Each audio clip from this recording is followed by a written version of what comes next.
নমস্কার বন্ধুরা, দেখুন এই বালতিগুলোর সমস্যা কি, কিছুদিন পরে জল পড়তে লাগে বা নতুনও জল পড়ে। এটা নতুন জল পড়ছিল, আমি কিন্তু এটা ঠিক করে দিলাম, আর জল পড়বে না। আপনাদের বাড়িতে এরকম বালতি, স্টিলের বালতি জল পড়ে বা অ্যালুমিনিয়াম বালতি যে ধারগুলো ক্ষয় হয়ে যায়, জল পড়তে লাগে, যখন শুরু হবে জল পড়া তখনই এই কাজটা যদি করেন তাহলে কিন্তু অনেকদিন ব্যবহার করতে পারবেন। কী করতে হবে কাজটা দেখুন। প্রথমে স্টিলের বালতিটি দেখাই। এই বালতিগুলো কী করবেন, নিয়ে আসার পরে এখানে আঠা থাকা থাকে, এগুলো উঠিয়ে ফেলবেন। একটা চাকু দিয়ে এইগুলো ভালো করে চেঁচে ফেলবেন। তার আগে বালতি ভালো করে শুকিয়ে নেবেন, যেন জল না থাকে। জল ব্যবহার করে থাকেন তাহলে বালতিগুলো শুকিয়ে নেবেন। শুকিয়ে নিয়ে আঠাগুলো ভালো করে তুলে নিয়ে চাকু দিয়ে তুলে নেবেন, দিয়ে ভালো করে মুছে নিয়ে এই দুটো আঠা আমি আপনাদের দেখাচ্ছি, এগুলো 10 টাকা করে দাম নেবে। শেষে গিয়ে আঠার ছবিটা আমি ভালো করে দেখাচ্ছি আপনাদের। দেখুন আঠাটা কীভাবে দেবেন। প্রথমে এভাবে ঘুটে নেবেন আঠাটা, কোটোটা খুলে নিয়ে আঠাটা ভালো করে ঘুটে নিয়ে কাঠির সাহায্যে এই আঠাগুলো ধারে ধারে দিয়ে দেবেন।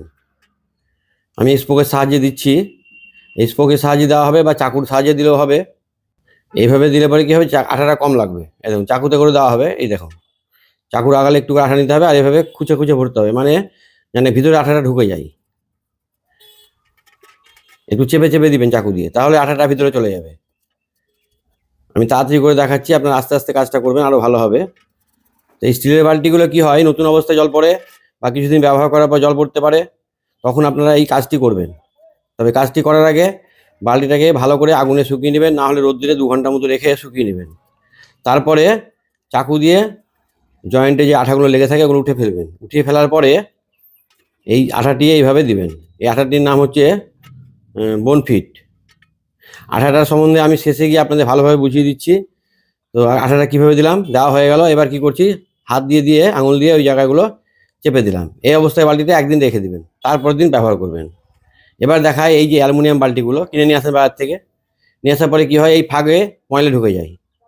তো ময়লা ঢোকার আগে কী করতে হবে আপনাকে, এই 10 টাকা দামের একটা আঠা নিয়ে এসে এইভাবে আঙুলে করে দিলে ভালো হবে। এই দেখুন চাকুতে করে 10 পিস হয়, তাহলে আঙুলে করে আঠাটা নেবেন, এভাবে দিয়ে দেবেন।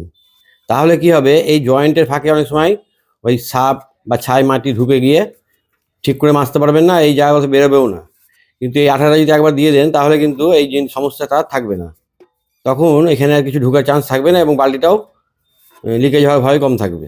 বা কিছুদিন পর ব্যবহার করার পরে যদি জল পড়ে তখন আপনারা এইভাবে আঠা দিতে পারবেন। তবে তার আগে বালতিটা আপনাকে শুকিয়ে নিতে হবে। এই যে আঠাগুলো দেখুন, এমসিল অথবা বোনফিট যে কোনো একটা আঠা আনলেই হবে, 10 টাকা দাম নেবে, হার্ডওয়্যারের দোকানে পেয়ে যাবেন।